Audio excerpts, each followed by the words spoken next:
हम सबका सौभाग्य है कि आज इस दीक्षांत समारोह में हम सबको संबोधित करने के लिए, जैसा कि माननीय कुलपति महोदय ने अपने संबोधन में आपका संक्षिप्त परिचय प्रस्तुत किया, ऐसे महान विज्ञानी, भारत जैन के अग्रणी लीडर और टॉप 10 इन्फ्लुएंसर्स में से एक आर्टिफिशियल इंटेलिजेंस के विशेषज्ञ, टेक्नोक्रेट, आईआईटी मुंबई के आचार्य प्रोफेसर गणेश रामकृष्णन जी को मैं बड़े आदर और सम्मान के साथ उनके संबोधन के लिए आमंत्रित करता हूं।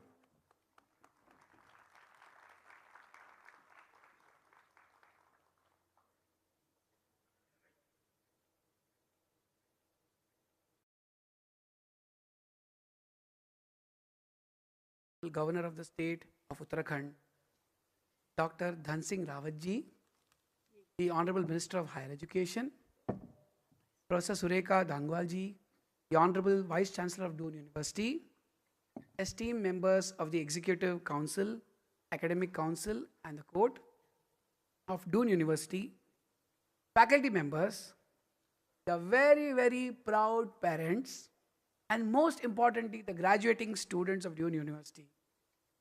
It's my great pleasure to be here amongst all of you at this momentous occasion. I would like to share with you all that I've been very eager and excited to be here because of several reasons. The first and very important one is that Uttarakhand is Devabhumi, land of the gods. And this is due to numerous Hindu temples, pilgrimage centers found throughout the state. It has the Kedarnath temple built in the 8th century AD by Jagadguru Adi Shankaracharya, Badrinath, Gangotri and Yamunotri. I was very fortunate several years back when I was mentoring at IIT Mandi. I came all the way to Uttarakhand just to continue the experience of Devbhumi from Himachal Pradesh to Uttarakhand. I've seen, and several of us have witnessed our Honorable Prime Minister at the Kedarnath Dham, deeply absorbed in meditation, setting an example of sadhana, ripening inside out that all of us need to follow. Which mango is better, a mango that ripens outside in or inside out? You all know better, right? So he sets this beautiful example. In my couple of interactions with the Honorable Prime Minister, I've also seen such a wonderful listener. Again, a characteristic of one who's blossoming inside out.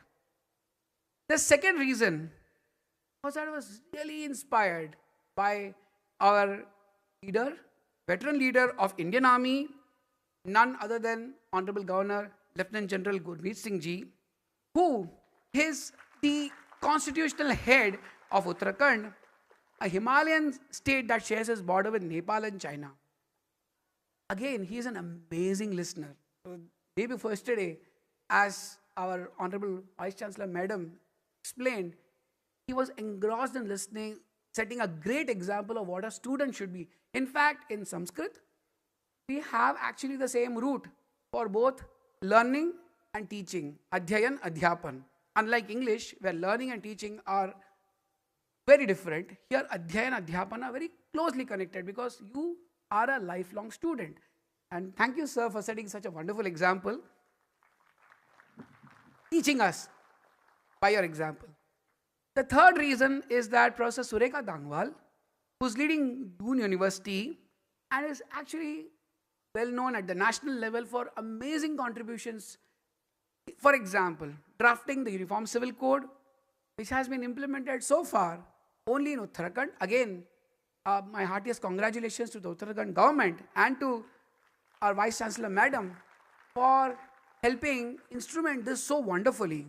Her leadership and vision have created an environment that encourages exploration, creativity and excellence. And a testimony to that is the myriad of awards and recognitions that we saw throughout today's convocation. Because of her leadership, Doon University is also associated formally with IIT Madras through the PAIR program of ANRF. Very proud to hear about this. We have also been very impressed with Dehradun, which is known because of the presence of very high quality education imparting schools. I've myself interacted with so many wonderful secretaries, including the director at India Mission currently, all of whom have either studied at Doon School or benefited from the programs at Missouri. The last but not the least was that I wanted to connect with all of you and speak to all of you who are graduating today. Again, a round of applause for all of those who have graduated today with flying colors. My dear graduating students, this is a moment of triumph, a culmination of your hard work, dedication, and perseverance. As you embark on this new chapter, remember that the world awaits you with opportunities and challenges. Now you will enter the real world. And yes, there are challenges because of artificial intelligence, but there are also opportunities. Question is, किस दृष्टिकोण से आप देखते हैं, right? Whether you see it as a challenge, as an obstacle, or as an opportunity. If you stay true to your swabhava, your swadharma, it's actually opportunity. With this context, I would like to draw your attention to the opportunities and transformations with all of us participating in it, how we could witness Bharat through the lens of transformation that AI has the potential for. BharatGen stands as an example of not only commitment from the ground level up of amazing scientists, professors across 9 academic institutions, dedicated engineers, but also the leadership at the top from the Department of Science and Technology and the Ministry of IT, the Prime Minister's office, the entire government backing it. As Professor Dangwal mentioned, BharatGen has been a recipient of rupees 988 crores under the India AI mission from the government of India.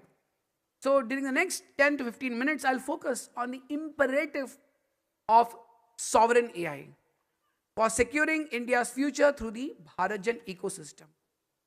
Some of you might not know, but DeepSeek, which made in China famous in the AI space specifically, had its seeds sown 15 years back. So ecosystem creation takes time, takes perseverance, and takes foresight. As an example, at BharatGen, we have our CEO, Mr. Rishi Bal. He spent 25 years in the US. He was at Carnegie Mellon University, at Google Research and Microsoft, and came back, right? Example of what we call homecoming. Our Vice President, Dr. Manish Singh, was an IIT Delhi graduate, spent more than 3 decades in the US at top universities, was at UIUC during his PhD, and is back as our Vice President, Machine Learning. My humble journey, I did my bachelor's at IIT Bombay, Department of CSE, and while all my batchmates went to the US largely for studies or job, I was also eagerly awaiting a career through a PhD at the Carnegie Mellon University, Pittsburgh. And actually, that's when I met 2 very important people in my life. Two important people inspired me to make a transformation. And one was a professor at IIT Bombay who, through a course, kept asking, what is Indian about Indian Institute of Technology? Sir, nobody asks such hard questions to us, right? BTech को कोई पूछता नहीं ऐसे प्रश्न. What is Indian about it? Is it just in India or for India? A second person was my spiritual guru, and I told him I plan to go and study and come back. And he told me, everyone says like that. सब बोलते आएंगे वापस. That really made me change my decision. I decided to pursue my PhD at IIT Bombay. In fact, after my PhD for a postdoc, I was to go to the Bay Area, the US, and I again went to my spiritual guru and expressed to him. And he said, what are the options you have? I said, well, one option is in the Bay Area. The other option is in Delhi at IBM Research. He turned to me, smiled, and said, I would suggest you go to Delhi. It is close to Vrindavan. California is too far from Vrindavan. That's a frame of reference. दृष्टिकोण, मैं बता रहा था ना, दृष्टिकोण से फर्क पड़ता है. हमें लगता है कहाँ वृंदावन है, कहाँ बे एरिया है. But when your entire career, your perseverance is anchored on Swabhiman, what it has to offer to the world, what it has to offer through compassion, not through a mood of exploitation, you can actually be a solid change maker in that process. So the pursuit of artificial intelligence, starting with the team that I talked about, is fundamentally linked to the pursuit of national sovereignty. we must begin by understanding that sovereignty is not just from a political sense. Chanakya, in the Kautilya Arthashastra, he talks about sovereignty as focus on the welfare and happiness of the populace in a functional sense. And as Madam rightfully pointed out, it is AI by Bharat, right? That is sovereignty. And that brings me to the functional sovereignty aspect, which is the crucial capacity to translate strategic national intent, which is the what and the why, into effective operationalization, the how you do it. Achieving this independence requires mastery over four key components, which are technological supply, which is about controlling the hardware and the software; economic independence, which is funding the domestic AI; infrastructural independence, which is controlling the computation and data. The data and computation eventually needs to be homegrown, and data needs to reside in India. And the fourth is cultivating indigenous knowledge systems and expertise. Sovereign language models, therefore, can help create this virtuous cycle of these four components. And they are central to this mandate, offering the path to achieving strategic autonomy and accelerating national innovation while ensuring that AI systems remain sensitive to India's national laws and policies. One of the very critical areas in functional sovereignty is defense and strategic autonomy. To gain a decisive strategic advantage in this complex environment, India must develop its own sovereign LLMs. I encourage you to watch my talk at Swavalamban 2025, which is India's flagship defense conclave, a month back. From my discussions with the NSA Shri Ajit Doval ji, the CDS General Anil Chauhan ji, and the CNS Admiral Dinesh K. Tripathi ji, effective defense applications are impossible without deep, collaborative co-design involving academia, industry, and defense stakeholders to seamlessly integrate the necessary domain-specific knowledge. This co-design approach is vital in advanced systems like coordinated drone swarms, where successful execution of very complex missions such as chasing a dynamic target necessitates co-designing communication algorithms with the model's interpolation and mapping functions, for example, SLAM. And the AI-driven cyber defense LLMs offer this big picture required for robust protection by translating natural language queries into executable queries across diverse databases.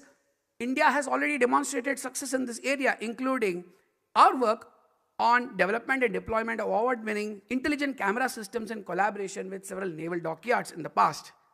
This path forward requires establishing a unified defense industry academia ecosystem, and that's why BharatJet is set up as a Section 8 company, a not-for-profit company, to ease collaboration with academia as well as industry. Co-developing is extremely important by design. Now, in terms of the path, the core mechanism for realizing this vision initiated at IIT Bombay, the first seed funding came from the Department of Science and Technology of 235 crores, which is very important to acknowledge because the science and technology seed underpinning BharatJet is what made it come so far. Now we have 1,000+ crore funding from the India mission for spearheading culturally sensitive AI research to help meet India's strategic goals by 2047. I talked about a team that we have built. We have 50+ engineers from top companies, Amazon, Samsung Research, and so on.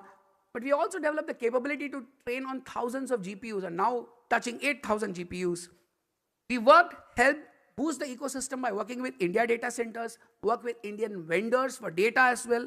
So it's really about bolstering the entire ecosystem around you and not just running a silo. The 4 pillars that are very critical to make such an ecosystem survive and thrive are: 1, the view of large language models as glass boxes and not black boxes, because that's when you exercise control. That's when you can actually tune them for your advantage. That is AI by the society. The second aspect which helps look into the future is research. Right? Research based on the glass box view, based on the recipes you have, because this research can help bring better human-machine collaboration. From there on, you go to the fourth aspect, the fourth pillar, which is data sovereignty. Diversity as a strength rather than a source of confusion. In fact, it's very important to highlight that while we have diversity of languages in India, they all enjoy a very important integral unity. All of you have heard of mixture of experts. A mixture of experts, which DeepSeek made famous, actually this multiple thoughts, multiple divergent, I would say, perspectives, at the same time, their convergence in the fact that they are rooted in Bharat. Languages having diverse vocabulary, but integral unity in their structure. This is our strength. Our diversity can be our source of defense. At the same time, recognizing that integral unity can be a source of resilience. Based on this, we have been actually building out several applications, whether it's Krishi Sati for analyzing crops, for helping create co-pilots for farmers, integrating text, speech, and document vision modalities, or whether it's about ensuring that we have water governance for better management by translating complex citizen queries about water access, searching for government APIs and reports, and generating data-driven intelligence, or going further, as I said, making sure that the large language models are fundamentally built on the integral unity of Indian languages. For example, inspired by Panini's Ashtadhyayi, we employ a method of understanding or morphologically grounding the tokenization of Indian languages, leveraging their unified suffix representation, and also leveraging the fact that Indian languages do enjoy the same word order. When we say Ram aam khate hain, right, it is a subject, object, verb. All Indian languages operate on the similar structure. But the moment you go to English, Ram eats mangoes. It becomes subject, verb, object.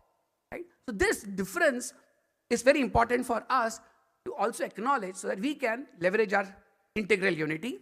Last but not the least, we stand at the cusp of a dramatic paradigm shift from artificial intelligence to artificial general intelligence, because these systems possess the potential to seamlessly fuse dynamic data streams from sources like drones, LIDAR, and so on, and create cross-pollination across vastly different scientific domains. They can accelerate discoveries, solving problems in hours which could otherwise take months or even decades, and synthesizing completely new materials. We must remain sensitized to the fact that AI, however, is a double-edged sword. It carries the potential to either erode national sovereignty or fully restore it. It's not about we using AI products. We may become the AI products ourselves. That's why this double-edged sword is important to acknowledge. The immense power of AGI necessitates stringent human-in-the-loop diligence. Control must be exercised not to stifle innovation, but to carefully guide it. Ultimately, sovereignty is fundamentally about agency. The goal for India is to develop AI to dramatically expand the horizon of possibilities and reclaim agency at every level, economic, political, and epistemic, ensuring that this powerful technology is built upon indigenous values and ethos. To fully realize the vision of 2047, we must embrace a whole-of-nation approach, requiring sustained, deep investment in research and robust lateral collaboration across government bodies, academia, and industry. And that's the seed that was sown with BharatGen. Again, I'm very honored to be with all of you. Let's work together. Let's cut boundaries. Let's work as a whole of nation to realize the 2047 vision. Thank you very much. Namaste. बहुत बहुत धन्यवाद माननीय